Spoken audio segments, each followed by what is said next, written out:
অগণিত নাস্তিকেরা আছে যারা বলে যাকে দেখি না তাকে মানি না। আমি বলে গাধার গাধা, একাধিক জিনিস আছে যেগুলিকে তুই চোখে দেখস না কিন্তু মানস। চিনির ভিতরে মিষ্টি আছে, মিষ্টি কোনোদিন তুই দেখস নাই কিন্তু মিষ্টিকে তুই স্বীকার করস। মরিচের ভিতরে ঝাল আছে, ঝালকে তুই কোনোদিন দেখস নাই কিন্তু ঝালকে তুই স্বীকার করস। লবণের ভিতরে তিক্ততা আছে, এই তিক্ততাকে তুই দেখস নাই কিন্তু লবণের তিক্ততাকে তুই স্বীকার করস।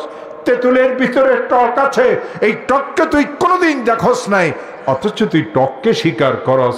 যেইভাবে অগণিত জিনিসকে না দেখিয়ে তুই স্বীকার করস, আমার আল্লাহ দেখা দেওয়ার মতো না, আমার আল্লাহকেও না দেখিয়ে তোকে বিশ্বাস করা লাগবে। এত বড় দুনিয়া এক আল্লাহ চালান। আল্লাহ কোরআনে কারিমে উত্তর দিয়েছেন, আমি এক।